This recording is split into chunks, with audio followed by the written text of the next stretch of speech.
Okay, record.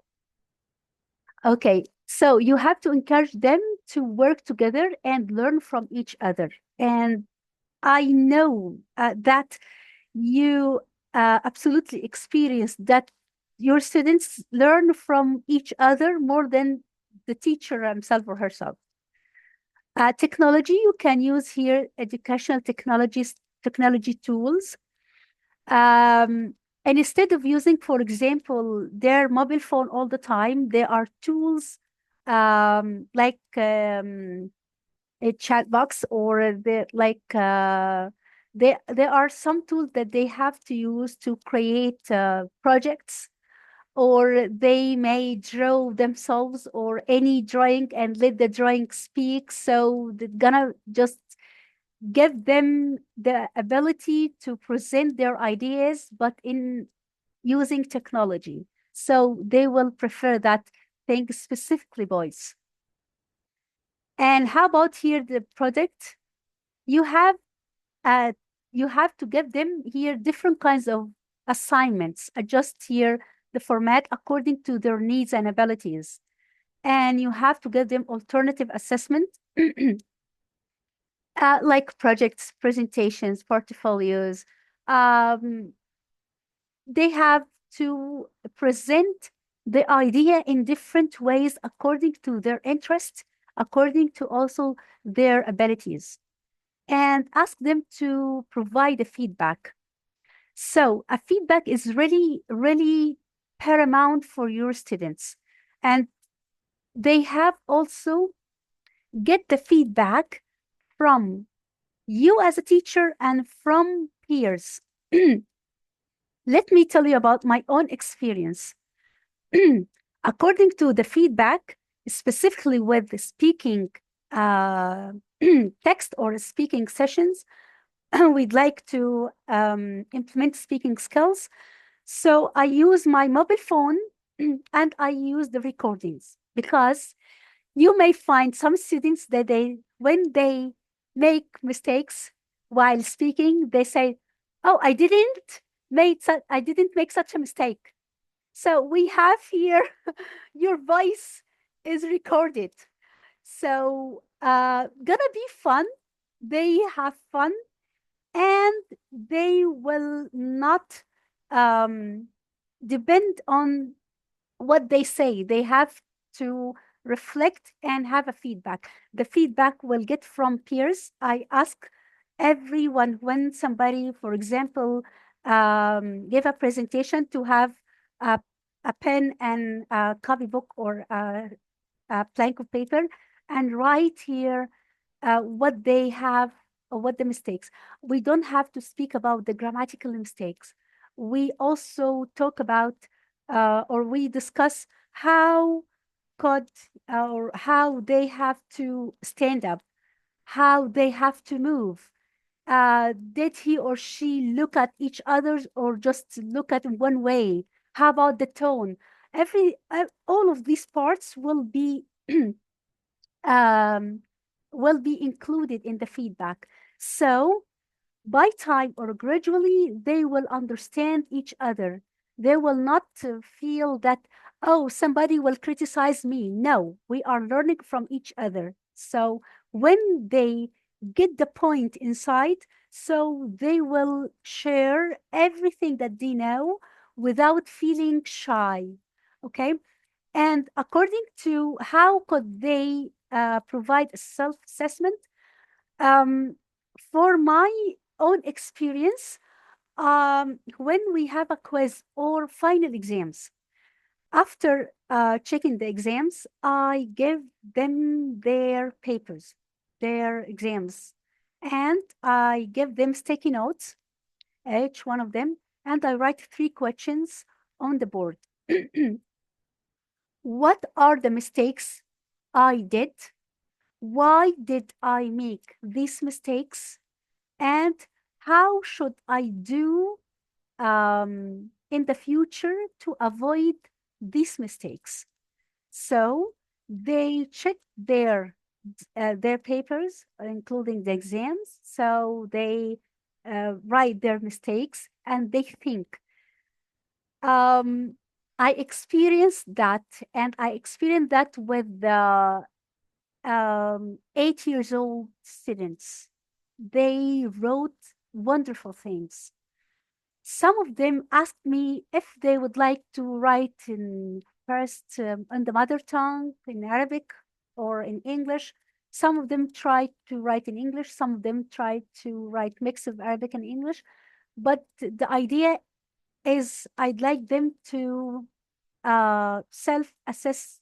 Um, I'd like them to be, you know, to self-assess each other and not each other, themselves. So when I get the sticky notes from them, I read them and I gave them another quiz. So with some mistakes that they had, they avoid these mistakes because they became alert of these mistakes. They have not to just repeat such mistakes again. So it's about to let them, as a teacher, give them that I believe in you. I appreciate you. If the students get this point, I'm sure that they will get more than you predict from them. According to here, some tips also, additional tips. Okay, we have here build relationships. That's what I ask you to do. Create positive and supportive. Talk with them. Actually, I had some students, they were struggling and they were just talking about something related to behavior. Okay. As a teacher, I was really, really, really, I didn't have to just tell you, just, I was really sad. And I don't like to, how could students do such a thing? Okay. What I had to do, I just have some time with this student and talked with them. When they have here the ability that, oh, you battle them like that, okay, looking into their eyes and just let them get the feeling that you understand them, you appreciate them, you need them to be better than anyone else. So when they get this point, talk with them. If you read the book of how to influence people, and I think that you know this book, How to Influence People and Affect Others. So the first page, you have to find that everyone would like to be feel that they are important. So when you let them feel that they are important to you, so they will give you more than you expect. And you have to give them positive reinforcement, celebrate their success, and offer encouragement to motivate them. And you have to collaborate with parents. This is very important. Teacher and students, parents, they are isosceles care. So we are working together to help each other. You have to talk with their parents and let them to know more about these students. Okay, this will help you as a teacher and will help them as parents as well as students too. So work together for them and support them. When parents feel that you are working for the benefits of their children, they are working with you and they will support you with anything you have to say. Sometimes I try to just not punish my students, but some of them wrote on the desks. So I talked with parents and I told them that this thing is very, very um, serious for me as a teacher and for them. I'd like to help them to understand that this is not an individual place. The class is for everybody. So everybody should um, let the class clean, for example. So I asked the parents to, they brought, cleaning um, They get some sponges and we clean the class. And I tried to clean the class with them. They cleaned everything and they were really, really happy. And we get video for us while cleaning, and they were laughing, and they were so they and this video get into their parents. After this one, we understand that this thing is very important for us. This place is very important for us because we are responsible of our actions. Okay, you don't have to say that these students are are really young. No, they are not young anymore. How about the expert strategies, specifically with the struggling students? According to Ms. Hannah Sudan, she is an education specialist in Rio Cairo, U.S. Embassy. She said that my strategy that always works for me is to find the students the source of misbehavior and give them a major task. So give them a major task, give them the feeling of power. They feel that they are important. Okay, and but accountability as well. So you have to just control. Yes, you have to control.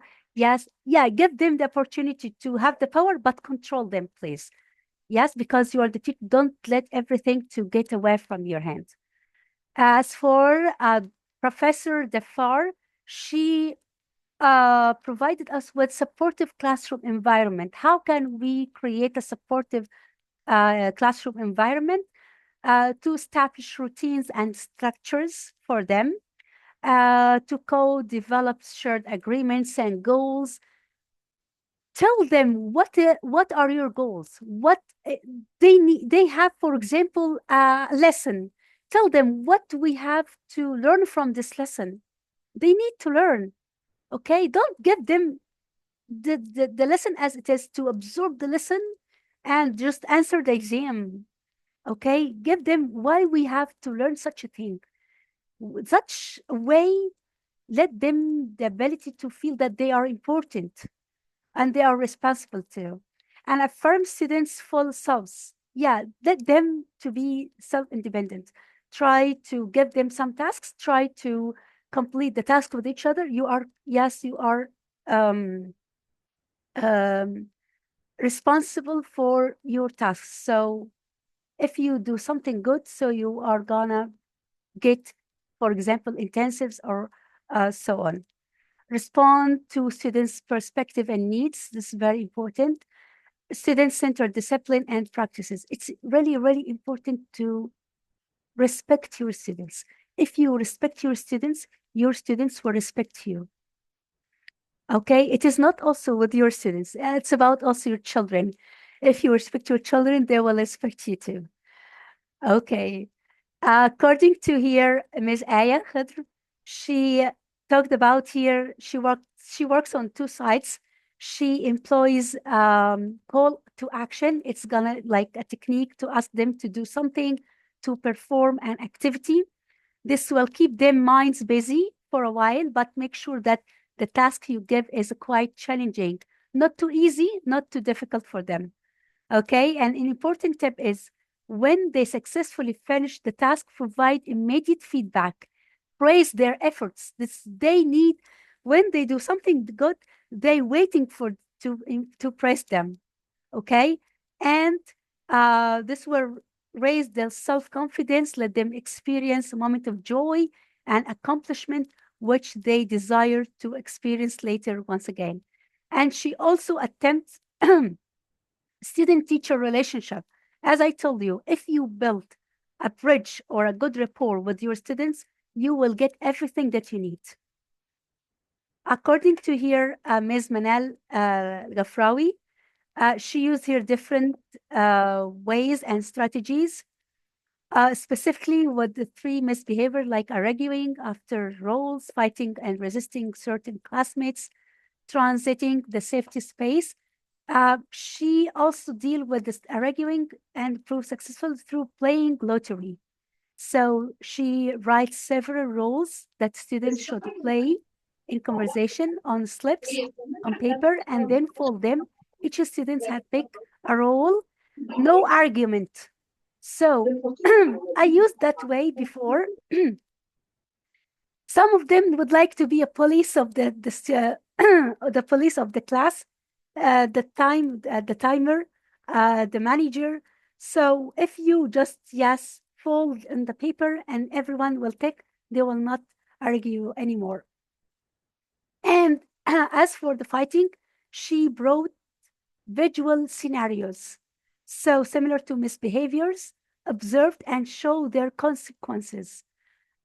Then I ask all students to reflect um, on whether those behavior are acceptable. Additionally, it is noticed that some from 12 to 14 years old don't conceptualize the necessity of keeping on appropriate special distance between them and the teacher of their classmates give ignoring the safety distance is socially and culturally apprehensive.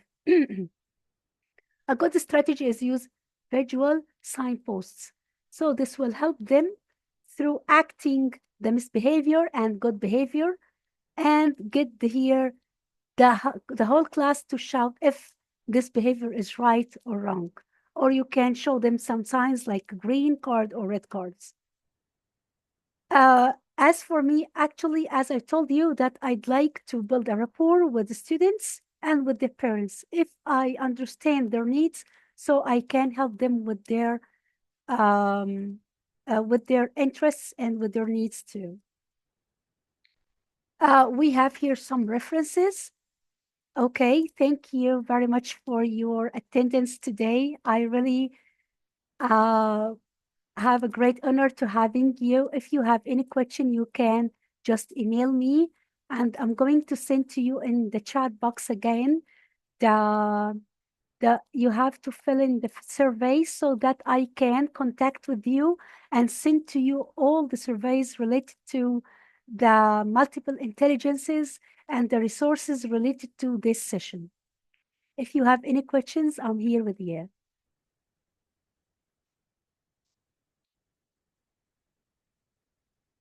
You don't have any questions? You can get into this form. Yes, because I get into the updates with you. Thank you very, very much. Have a nice day.